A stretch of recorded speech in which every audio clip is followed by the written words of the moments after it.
الحمد لله نحمده ونستعينه ونستغفره ونعوذ بالله من شرور أنفسنا ومن سيئات أعمالنا من يهده الله فلا مضل له ومن يضلل فلا هادي له ونشهد أن لا إله إلا الله وحده لا شريك له ونشهد أن سيدنا ومولانا محمدا عبده ورسوله فأعوذ بالله من الشيطان الرجيم بسم الله الرحمن الرحيم وقال الله تعالى في القرآن المجيد والفرقان الحميد قل إن كنتم تحبون الله فاتبعوني يحببكم الله ويغفر لكم ذنوبكم والله غفور رحيم. وفي موضع آخر تبارك الذي بيده الملك وهو على كل شيء قدير الذي خلق الموت والحياة ليبلوكم أيكم أحسن عملا. صدق الله العلي العظيم. وقال النبي صلى الله عليه وسلم يا أبا سفيان جئتكم بكرامة الدنيا والآخرة. وقال النبي صلى الله عليه وسلم من قال لا إله إلا الله مخلصا دخل الجنة. قيل وما إخلاصها؟ قال أن تحجزه عن محارم الله أو كما قال عليه الصلاة والسلام. میرے محترم بزرگوں، اللہ جل جلالہ منوالہ کا فضل و کرم احسان کہ اللہ تعالیٰ نے ہم اور آپ کو دین کی نسبت سے یہاں جوڑا ہے. یہ مجالس، یہ اجتماعات، ان کا مقصد محمدی بننے کا ہے. اس امت کو آپ صلی اللہ علیہ وسلم محمدی بنا کر چھوڑ کر گئے تھے. یہ امت محمدی تھی کہ اس کا کھانا محمدی تھا، اس کا پہنا محمدی تھا. صحابہ رضی اللہ عنہ اجمعین جہاں بھی جاتے تھے وہ لوگوں سے یہ نہیں کہتے تھے کہ آپ مسلمان ہو جاؤ، بلکہ لوگوں سے یہ کہا کرتے تھے یا ایھا الناس کونوا مثلنا، اے دنیا کے بسنے والے انسانوں. جو مخاطب ہوتے تھے اس وقت میں ان سے یہ کہا جاتا تھا اے انسانوں، اے لوگوں، آپ ہم جیسے بن جاؤ. صحابہ کی یہ قول ہے، صحابہ کے یہ الفاظ ہیں. صحابہ اپنے آپ کو پیش کرتے تھے. اجتماعات اس لیے ہوتے ہیں کہ یہ مسلمان اپنے آپ کو پیش کرنے والا ہو. مسلمان کا کھانا بتاتا ہو کہ محمدی ہے، مسلمان کا پینا بتاتا ہو کہ محمدی ہے، مسلمان کا لباس بتاتا ہو کہ محمدی ہے. ہاں، اس کو موت سے لے کر پیدائش تک اور پیدائش سے لے کر موت تک اور صبح اٹھنے سے لے کر سونے تک اور سونے سے لے کر اٹھنے تک اور بچپنا سے لے کر جوانی تک اور جوانی سے لے کر بڑھاپے تک کون سا مرحلہ ایسا ہے جو آپ صلی اللہ علیہ وسلم نے اس کو دیا نہ ہو؟ سارا موجود ہے، کوئی مرحلہ باقی نہیں چھوڑا. اس لیے اللہ نے محبوبیت کا جو ضابطہ رکھا ہے کہ بندہ اللہ کے نزدیک محبوب بنے، وہ ضابطہ سنت ہے. محبوبیت کا ضابطہ اتباع ہے، محبوبیت کا ضابطہ سنت ہے. ہاں، آج سنت کو نعوذ باللہ ہلکا سمجھ کر چھوڑ دیا جاتا ہے، حالانکہ سنتوں پر کامیابی کا وعدہ ہے اور رسموں پر ہلاکت کا وعدہ ہے. آج ان شادیوں میں اصل تو یہ شادی کہنا نہیں چاہیے، بلکہ اسلام میں نکاح ہے، شادی نہیں. اسلام میں کیا ہے؟ ہاں، اسلام میں نکاح ہے اور یہ ولیمہ ہے، شادی نہیں ہے. شادی تو یہ غیروں کا لفظ ہے جو مسلمانوں میں فرمایا آ گیا، شادی نہیں. سلمان کے یہاں ہاں کہ اس محمدی کے یہاں اور اس احمدی کے یہاں تو کیا ہے کہ اس کے یہاں تو فرمایا نکاح ہے یا ولیمہ ہے، بس اس کے علاوہ کوئی چیز نہیں. جیسے کھانا ضرورت ہے ایسے نکاح ضرورت ہے. کھانے پر کوئی ڈیکوریشن نہیں کیا جاتا، آؤ میں کھا رہا ہوں. اس کے لیے کیا تیاریاں ہیں کہ حاجت کے وقت میں کھانا جیسا موجود ہو کھا لیا جاتا ہے. پانی ضرورت ہے، پانی حاجت ہے، لیکن اس کے پانی پینے کے لیے کوئی گھر پر جائے اور وہ کچھ اس کے لیے انتظامات کرے، ایسا خیال میں بھی نہیں کہ جیسے کھانا ضرورت تھا اور پانی ضرورت تھی اور لباس ضرورت تھی، ایسے ہی مسلمان کا نکاح ضرورت تھی۔ آج اس کو بھول گیا مسلمان۔ یہ جہیز کی لعنت نے ایمان والے کو اور مسلمان کو غیروں کی رسموں نے نکاح کو دشوار بنا دیا۔ حالانکہ نکاح تو اتنا آسان تھا کہ بلوغیت کے بعد میں فرمایا کہ بچی سے اجازت لی جائے اور فرمایا نکاح منعقد کر دیا جائے، نکاح پڑھا دیا جائے، بس اور کوئی خرچہ نہیں۔ ہاں مہر ہے، لیکن مہر کے بارے میں آپ صلی اللہ علیہ وسلم فرمایا کہ جس کا ہلکا مہر ہوگا وہ سب سے آسان، سب سے اچھا نکاح۔ اس لیے میں نے قرآن مجید کی جو آپ کے سامنے آیت کریمہ جو تلاوت کی ہے، اللہ محبوبیت کا ضابطہ ہمیں آپ کو بتا رہے۔ قل، اے پیارے نبی حضرت محمد صلی اللہ علیہ وسلم، آپ کہو ان دنیا کے بسنے والے انسانوں سے، آپ کہو ان آدم ذات سے، آپ کہو ان دنیا میں جو آباد یہ مخلوق انسان کی شکل میں ہے، ان سے کہو اگر یہ ہم سے محبت کرنا چاہتے ہیں، ہمیں چاہتے ہیں کہ ہم اللہ کو محبوب رکھتے ہیں، کہ محبوبیت کا ضابطہ ہمارے نزدیک کیا ہے؟ قل، آپ کہو کیا ہے؟ آپ کہو میرے حبیب، آپ کہو میرے دلارے۔ اللہ اپنے دلارے سے کہہ رہے، اللہ اپنے پیارے سے کہہ رہے کہ اللہ میں کیا کہوں؟ ان کنتم، اے دنیا کے بسنے والے انسانوں اور میرے بھائی، یہ تو صحابہ اور مسلمان مراد ہے۔ ہاں،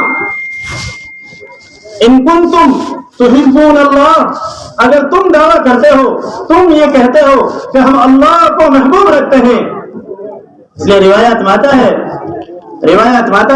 اللہ جب کسی بندے کو محبت کرتے ہیں، اللہ اس کی محبوبیت کا اعلان آسمان پر کرتے ہیں، فرشتوں کو بلاتے ہیں اور فرشتوں کے سامنے محبوبیت کس کو کرتی ہے یہ سوچنا۔ اللہ کے یہاں سے محبوبیت آنے کا ضابطہ کیا ہے؟ اللہ کے ہاں مقبول اور محبوب کون بنے گا، اس کا کیا ضابطہ شریعت نے دیا؟ ہاں، فرشتوں کو اللہ رب العزت بلاتے ہیں کہ فلاں من فلاں میرے نزدیک محبوب ہے، میں نے اس کو پسند کر لیا، اے آسمان والے فرشتوں تم بھی اس کو محبوب بنا لو۔ صحابہ محبوب بنے تھے، جب محبوب بنے تو دریا میں راستے دیے، محبوب بنے تو آتی ہوئی آگ کو واپس پہاڑ میں داخل کر دیا۔ کیوں؟ تو محبوب کا ہاتھ ہے۔ کیوں؟ محبوب بنے تو شیر آ کر جھک رہا ہے، سنت محبوبیت کے لیے ہے، نکاح کی مجلس ہے، سنت محبوبیت کے لیے ہے۔ محبوب بنے تو فرمایا شیر آ کر جھک رہا ہے اور کہہ رہا ہے آپ راستہ بھول گئے، ہم راستہ بتا دیتے ہیں۔ کہ کیوں؟ یہ جانتا ہے یہ مخلوق، یہ شیر یہ جانتا ہے کہ یہ محبوب ہے انہیں، اس لیے ہمارے حضرت فرمایا کرتے تھے یہ محبوبین کا مجمع ہے۔ کون کا مجمع؟ ہاں محبوبین کا مجمع، ہاں محبوبین کا مجمع۔ فرمایا کہ اللہ رب العزت آسمان والے فرشتوں کو بلا کر کہتے ہیں فلاں بن فلاں میرے نزدیک محبوب ہے۔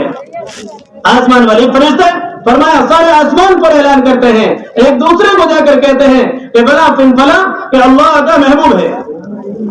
کہ آسمان سے محبوبیت اترتی ہے اور زمین پر محبوبیت اترتی ہے، سارے زمین والے جتنے بھی بسنے والی ساری مخلوق ہوتی ہے یہ فلاں بن فلاں کو محبوب بنا لیتے ہیں۔ لیکن اس کا ضابطہ کیا ہے؟ محبوبیت کا ضابطہ کیا ہے؟ اللہ ارشاد فرماتے ہیں فاتبعونی، اتباع علماء فرماتے ہیں اتباع با سے بنا ہے، با ابھی بے علم کا معنی بیچ دینے کا ہے، اس لیے کہ قرآن میں اللہ نے ایمان والوں کی اور مسلمانوں کی شان بیان کی، ان اللہ اشترى من المؤمنین انفسهم واموالهم بان لهم الجنہ۔ تمہارے نکاح کے وقت چاہتے ہیں ڈیکوریشن لگانے کی، تمہارے نکاح کے وقت چاہتے ہیں جہیز لینے کی، تمہارے نکاح کے وقت چاہتے ہیں دنیا کی رسم و رواج پورے کرنے کی، ان چاہتوں کو قربان کرو، ان چاہتوں کے بدلے میں ہم نے تمہیں جنت خرید لی، یہ تو چاہتے تھی۔ ہاں نہیں ہمارے یہاں جہیز نہیں ہوگا، یہ کیا ہے؟ ان اللہ اشترى من المؤمنین انفسهم اموالهم بان لهم الجنہ، جہاں جان اور مال کو خریدا گیا ہے وہاں فرمایا ان چاہتوں کو، ان ولولوں کو، ان خواہشات کو، جو خواہشات آج نکاح کے وقت ابھر کر سامنے آتی ہیں. ایسا ہونا چاہیے، ایسا ہونا چاہیے، یہ ہونا چاہیے. نہیں، اس وقت میں خواہش یہ ہونی چاہیے. میرے نبی کا کیا طریقہ تھا؟ میرے نبی نے اپنی بیٹی فاطمہ رضی اللہ عنہا کا حضرت علی کرم اللہ وجہہ سے انعقاد کیا، نکاح کا منعقد کیا. یہ عقد ہوا ہے. اس عقد میں کیا تھا؟ کیوں؟ اس لیے کہ نکاح ایک ضرورت ہے، ہمیں وہیں دھیان دینا پڑے گا. جیسے کھانا ایک ضرورت ہے ایسے ہی نکاح بھی ایک ضرورت ہے، اس سے آگے کچھ نہیں. تو فرمایا اس ساری چیزوں کو خریدا ہے، ساری چیزوں کو. اللہ رب العزت کہہ رہے فَاتَّبِعُونِي، اے اللہ کے نبی آپ ان سے کہو، اے میرے نبی آپ ان سے کہو اتباع کریں میری. کون کی اتباع؟ جیسے کہ آپ صلی اللہ علیہ وسلم فرمایا صلو کما رأیتمونی اصلی. ایسے میرے بھائی بزرگ دوستو آپ صلی اللہ علیہ وسلم فرمائے نکاح ایسے کرو جیسے میں نے، جی نکاح ایسے کرو جیسے میں نے کیا. ہاں آپ کا ہر فعل میں اتباع ہے، آپ کا ہر کام میں اتباع ہے، آپ کا ہر عمل میں اتباع ہے. امت کے لیے ہر عمل میں اتباع ہے. کوئی عمل ایسا نہیں ہے جس میں آپ صلی اللہ علیہ وسلم کی اتباع نہ ہو.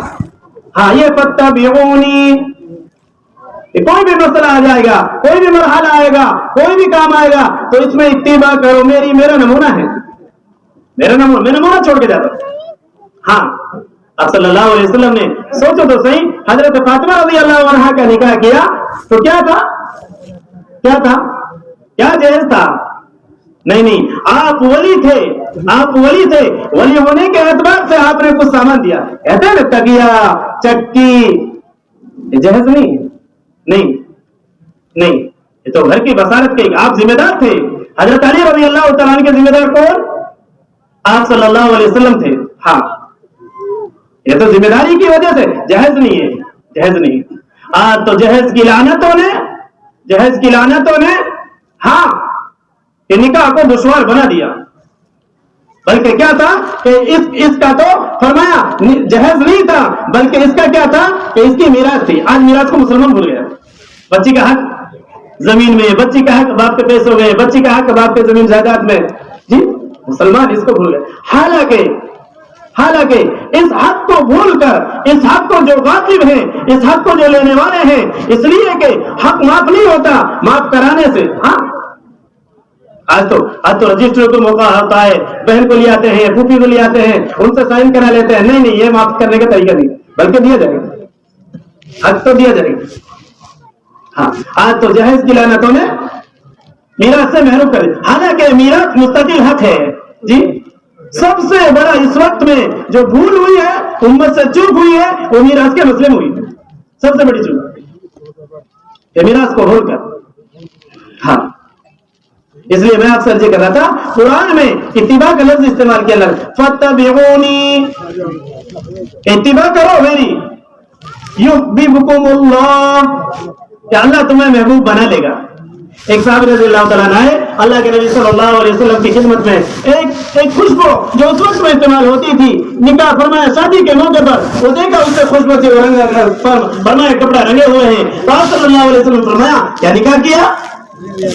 کہ جی ہاں نکاح کیا. سوچو تو اللہ کے نبی صلی اللہ علیہ وسلم موجود ہیں، آپ صلی اللہ علیہ وسلم کو بلایا نہیں جا رہا نکاح پڑھانے کے لیے.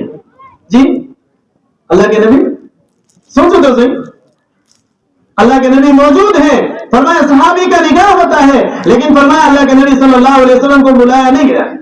کہ کیوں؟ اس لیے کہ برکت ہاتھ میں نہیں ہے، برکت سنت میں ہے. برکت کس میں؟ آج تو ہم سوچتے ہیں اجتماعات میں نکاح لے چلو، وہاں نکاح پڑھا لیں گے، برکت ہو جائے گی، پھر بعد میں منچاہی کر لیں گے. نہیں یہ نہیں. ہاں نکاح تو اجتماع کا نہیں ہے، نکاح تو مسجد کی سنت ہے. جی نکاح کہاں ہے؟ ہمارے نبی نکاح کو اجتماع میں نہیں لائے. ہمارے نبی تو نکاح کو کہاں لائے؟ ہاں نکاح مسجد. ہاں نکاح مسجد کی سنت. اس لیے فرمایا نکاح کو مساجد میں لاؤ، نکاح کو مساجد میں لاؤ.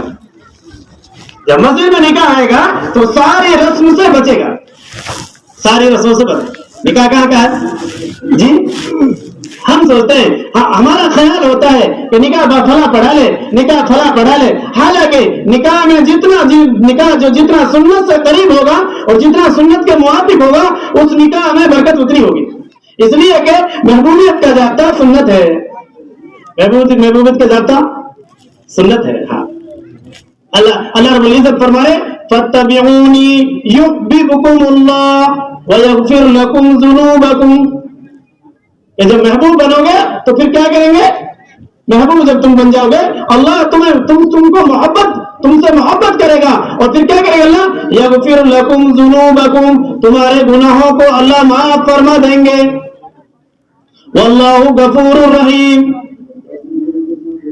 اس لیے محترم بزرگوں، اللہ کا محبوبیت کا ضابطہ سنت ہے، اپنا نبی ہے.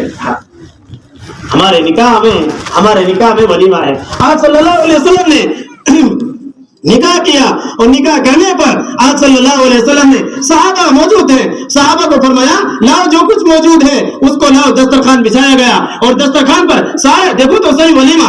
آپ صلی اللہ علیہ وسلم کا ولیمہ، آپ کا ولیمہ، میرے آپ کے نبی حضرت محمد صلی اللہ علیہ وسلم کا ولیمہ. ساتھیوں نے کچھ فرمائے، کچھ چیزیں لائے. دسترخوان پر جو ساتھیوں کے پاس موجود تھے وہ لیا گیا اور اس کو رکھا گیا اور کہنے لگے یہ تمہاری امی کا ولیمہ ہے. آپ صلی اللہ علیہ وسلم کی ازواج مطہرات امت کی مائیں ہیں، امت کی مائیں. کیا فرمایا اللہ کے نبی صلی اللہ علیہ وسلم؟ فرمایا یہ تمہاری کیا ہے؟ ہاں ولیمہ ہے. اس لیے فرمایا نکاح کے بعد ولیمہ ہو. کہ بچی کا کھانا، بچی والوں سے کھانا کہ نہیں، تو بچی کا کھانا نہ بچی والوں سے کھانا. کہ ولیمہ ہے. ولیمہ کس کا؟ لڑکے والوں کی طرف سے. ولیمہ کس کا؟ ہاں. جتنا فرمایا غیروں کی چیز تھی وہ ایمان والوں میں، مسلمانوں میں آنے کی وجہ سے نکاح کو دشوار بنا دیا گیا. اس لیے بھائی بزرگ دوستو، اللہ کی محبوبیت کا ضابطہ اتباع ہے. اللہ تعالیٰ محبوب جو بناتے ہیں وہ اتباع کی بنیاد پر بناتے ہیں. صحابہ جو محبوب بنے ہیں، اس لیے صحابہ کو جو لقب اللہ رب العزت نے دیا رضی اللہ عنہم ورضوا عنہ، یہ اس لیے دیا گیا ہے کہ ہر حال میں وہ سنت پر اپنے آپ کو مٹانے والے تھے.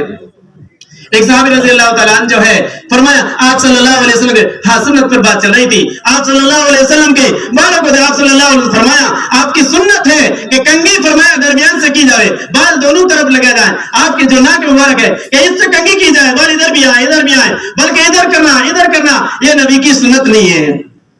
ایک صحابی رضی اللہ تعالیٰ عنہ کے صحابہ کس طرح اپنے آپ کو سنت پر مٹانے والے تھے، کیسے عاشق رسول تھے. وہ صحابی رضی اللہ تعالیٰ عنہ کے بال گنگریلے تھے، لیکن وہ فرمایا کبھی بھی آپ کے بال جو تھے وہ اس طرح نہیں ہوتے تھے کہ آپ کی کنگھی فرمائے بیچ میں ہو جائے، بلکہ آپ کنگھی کرنا چاہتے تھے لیکن آپ کے بال واپس آ جاتے تھے. یہ صحابی کے لیکن وہ پریشان، ساری سنتوں پر عمل ہو رہا ہے لیکن فرمایا ایک سنت حضرت محمد صلی اللہ علیہ وسلم کی چھوٹ رہی. مجبور پریشان، کیا کروں؟ تو سوچا ایک دن تنور گرم ہوا، گرم ہونے پر ایک لوہے کی سلاخ لی. ایک لوہے کی سلاخ لینے پر وہ صحابی رضی اللہ تعالیٰ عنہ نے اس لوہے کی سلاخ کو گرم کیا اور گرم کرنے پر آپ نے بیچوں بیچ فرمایا بالوں پر رکھ دیا، اپنے سر پر رکھ دیا. وہاں سے بال فرمایا ہٹ گئے اور ہٹنے کے بعد ایک ایسا محسوس ہو گیا جیسے مانگ کھنچ گئی. یہ کون ہے؟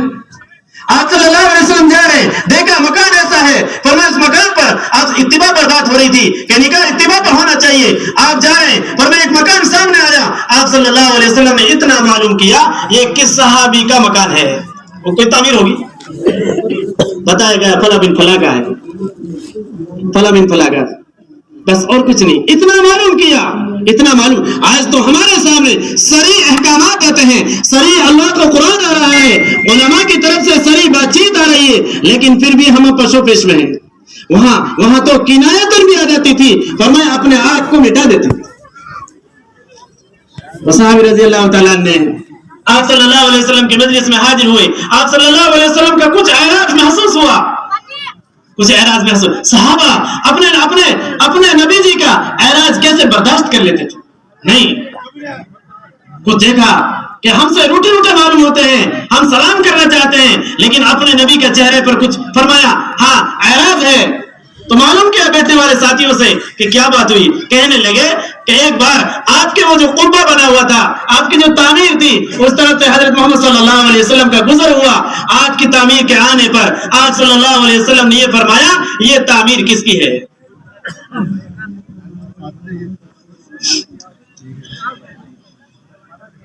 اتنا معلوم کیا تو صحابی رضی اللہ تعالیٰ نے یہ نہیں سوچا ویسے ہی معلوم کیا ہوگا، ایسا نہیں سوچا، بلکہ فرمایا یہ میری تعمیر آپ صلی اللہ علیہ وسلم کے منشا کے مطابق نہیں ہے، آپ صلی اللہ علیہ وسلم کے منشا کے مطابق نہیں ہے۔ ہاں یہ تو منشا، اسی لیے تو میرے بھائی بزرگ دوستو، اللہ رب العزت نے ان کو تمغہ دیا صحابہ کو، اور اللہ کے نبی صلی اللہ علیہ وسلم کی زبان فرمایا اصحابی کالنجوم فَبِأَيِّهِمْ اِقْتَدَيْتُمْ اِهْتَدَيْتُمْ، کیونکہ متبع ہیں، محبوب ہیں، ہر حال میں اتباع کرنے والے ہیں، ہر حال میں اپنے آپ کو مٹانے والے ہیں۔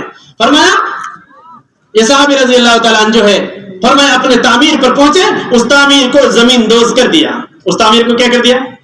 ہاں زمین دوز کر دیا۔ تعمیر کو زمین دوز کرنے پر یہ صحابی رضی اللہ تعالیٰ عنہ جو ہے واپس نہیں آئے کہ آپ صلی اللہ علیہ وسلم سے کہہ دیں، ایسا نہیں، ایسے روایت میں نہیں ملتا کہ آپ صلی اللہ علیہ وسلم کے پاس آئے ہوں اور فرمایا کہہ دیا ہو یا نبی اللہ جس سے آپ اعراض کرتے جس چیز سے اس کو میں نے ختم کر دیا، ایسا نہیں، بلکہ کبھی کسی موقع پر آپ صلی اللہ علیہ وسلم کو ادھر سے جانا ہوا تو آپ نے فرمایا یہاں تعمیر دیکھی تھی، یہاں ایک عمارت دیکھی تھی، فرمایا وہ قبہ تھا، وہ کہاں گیا؟ کہنے لگے وہ صحابی رضی اللہ تعالیٰ عنہ خدمت میں آئے تھے اور اس نے آپ کا اعراض دیکھا، اس اعراض کی بنیاد پر واپس اس کو ختم کر دیا۔ یہ کون ہے؟ یہ فَاتَّبِعُونِی ہے، یہ ہے فَاتَّبِعُونِی، پوری اتباع، کھانے میں بھی، پینے میں بھی، سونے میں بھی، ہاں لباس میں بھی۔ ایک صحابی رضی اللہ تعالیٰ عنہ تشریف لائے، دیکھا ہے گیروی رنگ کی چادر ہے، آپ صلی اللہ علیہ وسلم فرمایا یہ چادر مناسب نہیں، اس چادر کو لے جا کر تندور میں ڈال دیا، ہے جی، اس چادر کو لے جا کر کہاں ڈال دیا؟ تندور میں ڈال دیا۔ ہاں یہ اتباع ہے۔ اس لیے محترم بزرگوں، ہم اور آپ اپنے نکاحوں کو، شادی نہیں، مسلمان جس کو مسلمان کہے گا وہ چیز چلے گی دنیا میں، یہ یاد رکھو۔ ہاں مسلمان شادی نہ کہے، مسلمان آج سے عزم کر لے، ارادہ کر لے کہ میں یہ کہوں گا نکاح ہے، کیا کہیں گے؟ شادی نہیں، ہمارے یہاں شادی نہیں، ہمارے یہاں تو نکاح۔ ہاں اس لفظ کو لے، ایمان والا جس چیز کو لے گا اللہ چلا دے گا۔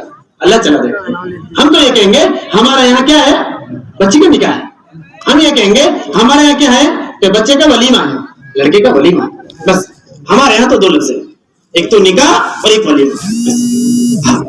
ہم تو نکاح کہیں گے، ہم تو یہ نہیں دنیا کی نکاح میں سنت، اس لیے فرمایا نکاح کو جہیز سے بچایا جائے۔ ہاں آج تو طے کیا، نعوذ باللہ من ذالک، آج تو طے کیا جاتا ہے، ایمان والا مسلمان آج طے کر رہا ہے کہ یہ چاہیے، یہ چاہیے، یہ چاہیے۔ سب سے بری بات ہے، سب سے بری بات، ہاں جہیز کا طے کرنا، جہیز کا لینا کہ نہیں اسلام میں اس کی گنجائش نہیں ہے، جتنا پیسہ ہے یہ سارا کا۔ آج مسلمان کا نکاح اگر سادگی کے ساتھ ہے، کھانا سادہ ہو، پہننا سادہ ہو، مکان سادہ ہو، اور نکاح اس لیے اللہ کے نبی صلی اللہ علیہ وسلم فرمایا ان البذاجۃ من الایمان، سادگی ایمان کا حصہ ہے۔ ہاں سادگی، اس لیے کہ اس کی ساری چیزیں سادہ، اس لیے جو ہے جیسے الحمدللہ ہم اس وقت میں نکاح کی مجلس میں بیٹھے ہوئے ہیں، نکاح جیسے سیدھا سادہ طریقے سے ہو رہا ہے، ایسے انشاءاللہ رخصتی بھی سادگی سے ہوگی جی۔ نہ کہ رخصتی میں دنیا کے رسم و رواج، نہ کہ اللہ کے نبی صلی اللہ علیہ وسلم کی سنت کیا ہے رخصتی میں۔ ہاں سنت کیا ہے؟ رخصتی اس طریقے سے ہوگی، دنیا کے رسم و رواج نہیں۔ اس لیے جہیز کی تیاری میں رخصتی کو ٹال مٹول کیا جاتا ہے، جہیز کی تیاری میں رخصتی کو ٹال مٹول کیا جاتا ہے، نہیں، بلکہ رخصتی نکاح کے بعد ہونی چاہیے۔ آپ صلی اللہ علیہ وسلم، ہاں حضرت فاطمہ رضی اللہ عنہا، آپ نے حضرت علی رضی اللہ تعالیٰ عنہ کے گھر پہ آپ اپنی باندی کے ساتھ حضرت فاطمہ کو بھیجا رخصتی۔ کون ہے یہ وہ فاطمہ ہیں جن کے بارے میں کہا جا رہا ہے کہ یہ جنت کی عورتوں کی سردار ہے. جی کون ہے یہ فاطمہ؟ جن کے اس حضرت فاطمہ رضی اللہ تعالیٰ عنہ کے صاحبزادے حضرت فاطمہ رضی اللہ تعالیٰ عنہ کے لخت جگر حضرت حسین حضرت حسن یہ وہ ہیں جو جنت کے جوانوں کے سردار ہیں. جی سوچے تو صحیح. آپ صلی اللہ علیہ وسلم نے باندھی کے ساتھ میں فرمایا حضرت علی کے گھر پر کن کو بھیجا؟ حضرت فاطمہ رضی اللہ عنہا کو بھیجا. اس لیے ایمان والے کو مسلمان کو کہ محبوب بننا ہے اللہ کا محبوب بننا. کیسے بنیں گے؟ کہ اللہ کے نبی صلی اللہ علیہ وسلم کی اتباع کی وجہ سے. آپ صلی اللہ علیہ وسلم کی اتباع کی جائے گی ہر عمل میں تو ایمان والا محبوب بنے گا. ہم جیسے ماشاءاللہ یہاں نکاح کی مجلس میں آئے ہیں ایسے انشاءاللہ نکاح تو 1 ہوگا 2 ہوگا 3 ہوگا جیسا بھی فرمایا, لیکن اصل تو مسئلہ جتنے ہم ایمان والے بیٹھے یہ سارے ایمان والے اس بات کا ارادہ کریں, سارے مسلمان اس بات کا ارادہ کریں کہ ہم اپنے بچے بچیوں کا نکاح مسجد میں کریں گے, اور فرمایا اور سنت طریقے سے کریں گے, اور جہیز نہیں ہوگا. آپ صلی اللہ علیہ وسلم کی طرف سے نہیں ہے, آپ صلی اللہ علیہ وسلم کا طریقہ ہے. یہ تو رسمیت ہے. اور نکاح کس وجہ سے کیا جائے کہ فرمایا مال کی وجہ سے نہیں, ہاں خوبصورتی کی وجہ سے نہیں, بلکہ اللہ کے نبی صلی اللہ علیہ وسلم کا اصول اور سنت یہ ہے کہ نکاح تو دینداری کی وجہ سے کیا جائے. آپ صلی اللہ علیہ وسلم کی روایت کا مفہوم ہے کہ نکاح کس کی وجہ سے کیا جائے؟ آج تو نکاح مال کی وجہ سے